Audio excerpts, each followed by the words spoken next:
अस्सलामुअलैकुम, welcome back to my channel SK world. आज मैं लेकर आई हूँ आप सबके लिए चिकन आलू पुलाव की बहुत ही कमाल की रेसिपी। बहुत ही आसानी के साथ ये बनकर तैयार हो जाती है। जब किसी की दावत हो उस पे आप ये जरूर बनाएं तो यकीन जानिए आपकी तारीफें करते लोग नहीं थकेंगे। जितना ये बनाने में आसान है खाने में इतना ही टेस्टी है। और सेकंड ये कि चिकन पुलाव बनाने में हम बहुत सी मिस्टेक्स करते हैं। क्या मिस्टेक्स करते हैं और ये जो चावल जो होते हैं हमारे पास ये खिले खिले क्यों नहीं होते, क्या रीजन है, सब शेयर करने वाली हूँ। सारी टिप्स के साथ लेकर आई हूँ आज ये रेसिपी। अगर पसंद आए तो लाइक और शेयर करना मत भूलिएगा और चैनल पर नए हैं तो जरूर सब्सक्राइब कर दीजिएगा। चलिए वीडियो को स्टार्ट करते हैं। तो सबसे पहले बड़े से पतीले में शामिल करेंगे ऑयल, तकरीबन 1 कप के करीब। तो जैसे ही ऑयल गर्म हो जाएगा तो मैं इसमें शामिल करूंगी आलू। आलू तकरीबन 4 से 5 अदद हैं और इनको इतना फ्राई करना है कि इनका प्यारा सा कलर आ जाए। तो देखिए इनका कलर आ गया है, कितना प्यारा लग रहा है। इससे ये होता है कि पुलाव में और खूबसूरती आ जाती है। तो बस अब इन्हें निकाल लेंगे।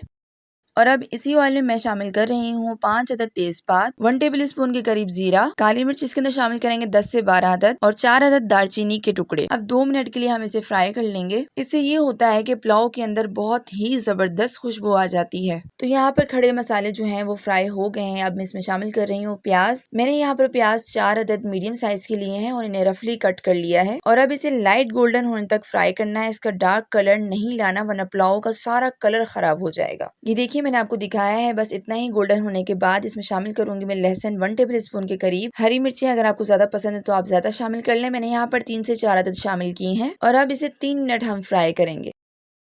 और अब मैं इसमें शामिल कर रही हूँ टमाटर, जो कि तकरीबन मेरे पास 5 से 6 अदद हैं। टमाटर मेरे पास फ्रीज हुए हुए थे, इस वजह से मैंने इनको पेस्ट बिल्कुल नहीं बनाया है क्योंकि पुलाव में टमाटर नजर आते हैं। बस हल्का हल्का मैंने हाथों की मदद से इनको पीस लिया था। और अब इसकी बहुत ही जबरदस्ती ग्रेवी तैयार कर लेंगे। तो देखें जनाब, यहाँ पर ग्रेवी जो है वो बिल्कुल रेडी हो गई है। ऑयल भी सेपरेट हो गया है। और अब मैं इसमें शामिल कर रही हूँ 1 टेबल स्पून के करीब नमक। पुलाव मसाला तकरीबन आधा पैकेट इसके अंदर जाएगा, किसी भी ब्रांड का आप ले लें और इसके अंदर शामिल कर सकते हैं। इसके अलावा कोई एक्स्ट्रा स्पाइसेस इसके अंदर नहीं जाएंगे क्योंकि पुलाव मसाले के अंदर सारे स्पाइसेस मौजूद हैं। और अब मैं इसमें शामिल कर रही हूँ 1.5 किलो के करीब चिकन। चिकन को हमने बस इतना पकाना है कि इसका कलर चेंज हो जाए। तो बस अब इसकी बहुत ही अच्छी सी भुनाई कर लेंगे तब तक के लिए जब तक इसका कलर थोड़ा सा व्हाइट की तरफ नहीं आ जाता। तो देखिए यहाँ पर चिकन का कलर चेंज हो गया है। बस हमने इतना ही इसको फ्राई करना है, ज्यादा नहीं करना। और अब फ्लेम को लो करते हुए मैं इसमें शामिल करूंगी 1 कप के करीब दही और अब इसकी बहुत ही जबरदस्त सी भुनाई करेंगे।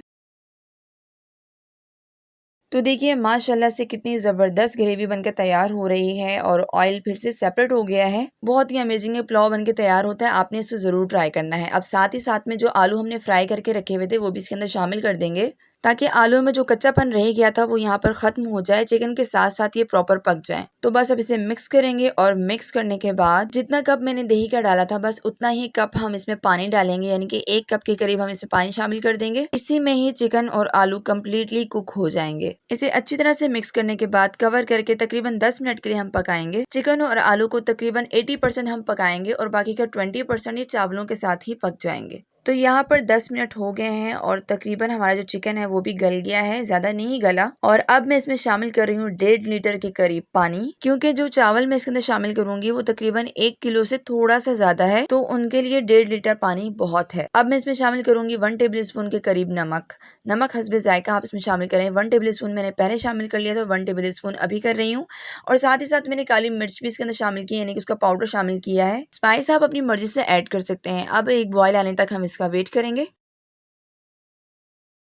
दूसरी तरफ मैंने चावल पहले से सोक कर लिए थे। ये देखें तकरीबन 2 घंटे तो मुझे हो गए हैं इन्हें सोक किए हुए। माशाल्लाह से इतने बड़े हो गए हैं और इतने खिले खिले से हो गए हैं। जितनी अच्छी क्वालिटी के आप चावल लेंगे पुलाव या बिरयानी उतनी ही जबरदस्त बनेगी। तो यहाँ पर यखनी जो है, यानी कि जो पुलाव के लिए यखनी हम तैयार करे थे वो बिल्कुल रेडी हो गई है। अब मैं इसमें शामिल करूंगी चावल। चावल शामिल करने के बाद इन्हें अच्छी तरह से मिक्स कर लेंगे। अगर आपको इसके अंदर नमक या मिर्ची कुछ भी कम लगता है तो आप इस स्टेज में इसे टेस्ट कर सकते हैं। और अब इसे कवर करके चावलों का पानी ड्राई होने तक पकाएंगे।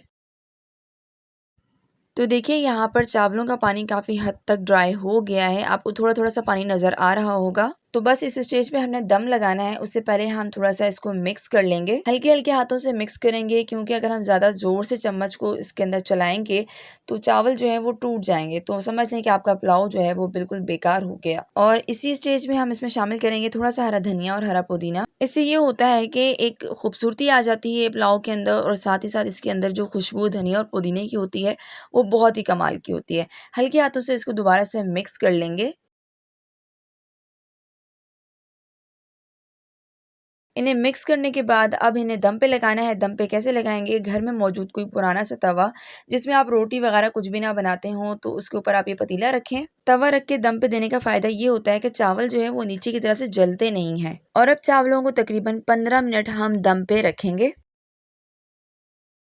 तो जनाब यहाँ पर हो गए हैं पूरे 15 मिनट, और माशाल्लाह माशाल्लाह पुलाव हमारा बिल्कुल रेडी है, और चावल एकदम से खिले खिले से बने हैं। ये देखिए एक एक चावल कितना जबरदस्त खिला खिला सा लग रहा है। तो यही होती है छोटी छोटी सी टिप्स, जिसकी वजह से हमारे खाने बहुत ही कमाल के बनते हैं। तो इन्हीं बातों का ख्याल रखते हुए हम बेहतरीन खाना बना सकते हैं। कोई मुश्किल काम नहीं है खाना बनाना, बस कुछ चीज़ों का ख्याल रखना होता है। अगर आपको ये पुलाव बनाने में फिर भी कोई मुश्किल आ रही है इस वीडियो के बाद भी, तो आप कमेंट सेक्शन में पूछ सकते हैं, आपको हर क्वेश्चन का आंसर मिल जाएगा। तो चलिए जल्दी से इसे सर्व भी कर लेते हैं। तो ये देखिए माशाल्लाह माशाल्लाह है ना काबिले तारीफ आज का पुलाव। एकदम खिले खिले से परफेक्ट रेसिपी पुलाव की आप लोगों के साथ शेयर की है। अगर आपको पसंद आए तो उसे ज़रूर लाइक कीजिएगा, अपने दोस्तों के साथ ज़रूर शेयर कीजिएगा। अगर आप चैनल पर नए हैं और फर्स्ट टाइम मेरी वीडियो देख रहे हैं तो प्लीज़ सब्सक्राइब किए बिना मत जाइएगा, और साथ में लगे बेल आइकन को प्रेस करके ऑल पे क्लिक लाजमी कर दीजिएगा। पुलाव के साथ मुझे इस तरह से सिरके वाला प्याज बहुत पसंद है। इसमें मैंने कुछ भी नहीं डाला सिवाय सिरका और थोड़ा सा नमक के, और बस इस तरह से इसको सर्व कर लिया है। इसे ज़रूर ट्राई कीजिएगा। प्यारे प्यारे से अच्छे अच्छे से खाने बनाते रहें और अपने बड़ों से दुआएं समेटते रहें। मुझे दीजिए इजाज़त, मैं फिर हाजिर होंगी एक नई और बहुत ही आसान सी रेसिपी के साथ। तब तक अपना और अपने चाहने वालों का बहुत सारा ख्याल रखिएगा। और एक बात और मैं लास्ट में कहना चाहूँगी, वो ये कि अपने वालिदैन का बहुत सारा ख्याल रखें। इनके साथ मोहब्बत और शफ़क़त से पेश आएँ, क्योंकि ये एक बार बिछड़ जाएँ तो दोबारा कभी भी नहीं मिलते। अल्लाह हाफ़िज़, फ़ी अमानिल्लाह।